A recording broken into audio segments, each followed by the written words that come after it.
Hello दोस्तों, मैं APS आपका स्वागत करता हूं हमारे चैनल स्टडी विद मोटिवेशन में। दोस्तों यूपीपीसीएल एग्जीक्यूटिव असिस्टेंट का आज 25 नवंबर का जो प्रथम पाली का एग्ज़ाम हुआ है उस पे किस टॉपिक से क्वेश्चन पूछे गए हैं दोस्तों, और हर पांचों सेक्शन का हम देखेंगे, एनालिसिस करेंगे।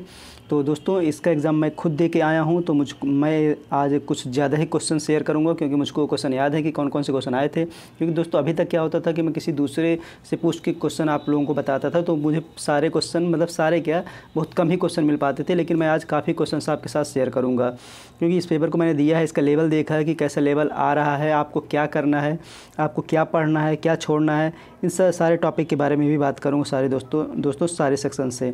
तो चलिए दोस्तों शुरू करते हैं। तो सबसे पहले दोस्तों अगर मैं बात करूँगा समान अध्ययन की, दोस्तों समान अध्ययन में की बात करूँ तो करंट अफेयर्स के कम से कम 5 से 6 क्वेश्चन करंट अफेयर्स के आए थे। मैं अभी आपको 5 क्वेश्चन तो मैं अभी आपको बता देता हूँ कि कौन कौन से करंट अफेयर्स के 5 से 6 क्वेश्चन थे।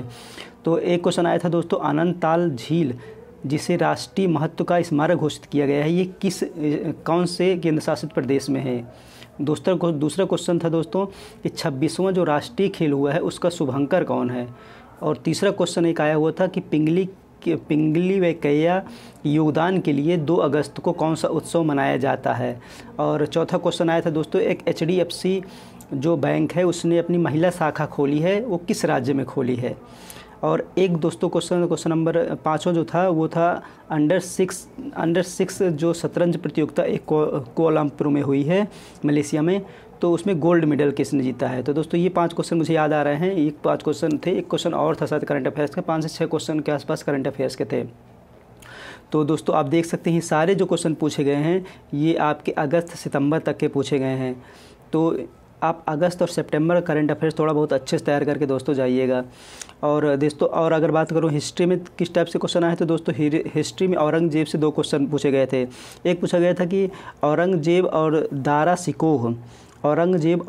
सिकोह के बीच जो युद्ध हुआ था वो कब हुआ था, एक क्वेश्चन ये था। और एक क्वेश्चन ये था दोस्तों कि औरंगजेब ने जो जजिया कर है इसे कब लगाया था। औरंगजेब से दोस्तों 2 क्वेश्चन थे। और एक क्वेश्चन मुझे याद आ रहा है, एक क्वेश्चन और था, वो अमोघ वर्ष किस वंश का शासक था, एक क्वेश्चन इससे आया हुआ था दोस्तों। राष्ट्रकूट से भी क्वेश्चन पूछा गया था, राष्ट्रकूट वंश का शासक था अमोघ वर्ष। उसके बाद दोस्तों ये, और अगर मैं बात करूं कि पॉलिटी से, तो दोस्तों पॉलिटी में आपका अनुच्छेद से क्वेश्चन आए थे, अनुच्छेद से 3 क्वेश्चन आए थे आपके पॉलिटी के। और आपकी बात करूं अगर मैं ज्योग्राफी से, भूगोल से, तो उसमें आपका एक क्वेश्चन पूछा गया था कि राजस्थान और गुजरात के ऐसे कौन से ज़िले हैं जो पाकिस्तान से बॉर्डर साझा करते हैं, एक क्वेश्चन ये था। उसके बाद दोस्तों इकोनॉमी में भी आज आपके 2 से 3 क्वेश्चन इकोनॉमी में भी पूछे गए थे, योजना से क्वेश्चन पूछा गया था दोस्तों एक।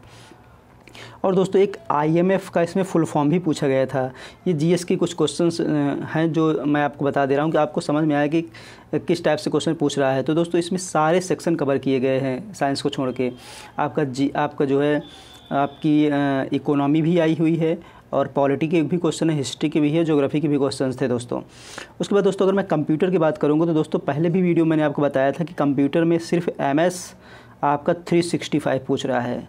तो आज के पेपर में भी दोस्तों MS 365 ही छाया था।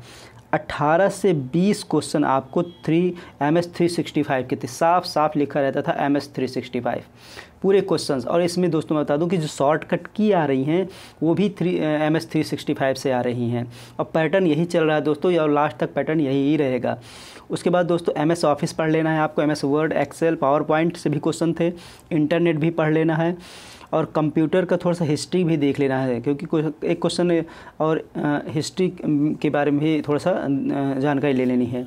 उसके बाद दोस्तों एक क्वेश्चन बीच में ये पूछा गया था कि CDAC सुपर कंप्यूटर एक लॉन्च किया गया था CDAC के द्वारा, वो कौन सा था, ये ऐसे करके कोई क्वेश्चन था। और दोस्तों एक GS के क्वेश्चन में एक क्वेश्चन और था, मैं भूल गया वो बताना आपको। वो क्वेश्चन था AEFC देश में लॉन्च हुआ है, ये कहाँ पे लॉन्च किया गया था, ये क्वेश्चन था। तो दोस्तों ये कंप्यूटर की भी बात हो गई आपकी।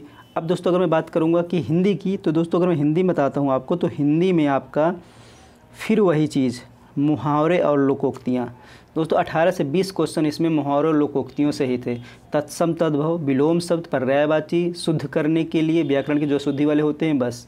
दोस्तों ना तो इसमें संधि आया है, ना तो रस, ना अलंकार, ना तो छंद, बस यही टॉपिक, एक ही टॉपिक उठाता था, सारे क्वेश्चन उसी के दे देता था। तो आपको सिर्फ इतने ही टॉपिक आप पढ़ लीजिए, क्योंकि ये पैटर्न बदलने वाला नहीं है जहाँ तक है, क्योंकि सारा पैटर्न यही आ रहा है। लोकोक्ति या मुहावरा पढ़ लीजिए, तत्सम तद्भव पढ़ लीजिए, विलोम शब्द, पर्यायवाची पढ़ लीजिए, शुद्ध करने के लिए जो व्याकरण की अशुद्धि वाले होते हैं इनको आप पढ़ लीजिए। अगर आपका एग्ज़ाम है तो आप इनको पढ़ के जाइएगा दोस्तों, कोई क्वेश्चन छूटेगा नहीं। उसके बाद दोस्तों रीजनिंग की अगर मैं बात करूँ तो रीजनिंग में कोडिंग डिकोडिंग ही छाया था।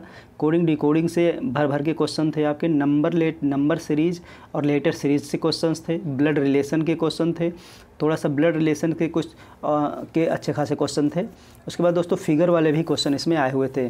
बाकी ना तो इसमें आपका कैलेंडर, ना ही तो पासा, कुछ भी नहीं था। उसके बाद दोस्तों अगर इंग्लिश की हम बात करें तो इंग्लिश में दोस्तों वोकैब से क्वेश्चंस थे आपके, antonyms, synonyms, fill in the blanks, actives से पासिवस से भी क्वेश्चंस थे, पैसेज भी था इसमें आपका, इंग्लिश में था ये चीज़ें। लेकिन दोस्तों आपको जो टॉपिक कंप्यूटर में तैयार करना है, कंप्यूटर में आप MS 365 ज़रूर पढ़ के जाइएगा, क्योंकि MS 365 से बहुत क्वेश्चन आ रहे हैं और आगे जो एग्ज़ाम है उनमें भी अच्छे खासे क्वेश्चन आने की पूरी संभावना है। तो दोस्तों आज जो पेपर हुआ तो उसका कुछ जो मेन क्वेश्चंस थे और किस टॉपिक्स को ज़्यादा उठा रहा है, इन सब चीज़ों को लेकर मुझे ये आपके साथ शेयर करना थी, जानकारी शेयर करनी थी। तो दोस्तों आप जो है करंट पढ़िए, करंट में कम से कम 5 से 6 क्वेश्चन पक्का बन रहे हैं। दोस्त ये नहीं 6-7 से 7 क्वेश्चन तक आप करंट अफेयर्स आ रहे हैं, तो करंट अफेयर्स आप अच्छे से देख लीजिएगा। उसके बाद स्टैटिक जीके भी देख लीजिएगा और उसके बाद आप सारे टॉपिक कवर करिएगा, कोई छोड़िएगा नहीं। इकोनॉमिक भी पढ़िएगा क्योंकि इकोनॉमिक्स भी क्वेश्चन बन रहे हैं दोस्तों। और दोस्तों और मैंने आपको हिंदी में बता ही दिया कि आपको कौन कौन से टॉपिक पढ़ना है। सिर्फ लोकोक्ति, मुहावरा, तत्सम तद्भव, विलोम शब्द, पर्यायवाची, शुद्ध अशुद्ध करने के लिए जो आपके आते हैं, जो व्याकरण की अशुद्धि वाले होते हैं, इतना पढ़ लीजिए दोस्तों, इतना पढ़ लीजिए, इस पर फोकस आप कर लीजिए दोस्तों, क्योंकि इसी से सारे क्वेश्चंस आ रहे हैं आपके। तो दोस्तों वीडियो आपको कैसा लगा, अगर पसंद आया होगा तो लाइक करिएगा, चैनल को सब्सक्राइब करिएगा और ज़्यादा से ज़्यादा लोगों को इस वीडियो को शेयर करिएगा। तो चलिए दोस्तों मिलते हैं आपसे नेक्स्ट वीडियो में। जय हिंद।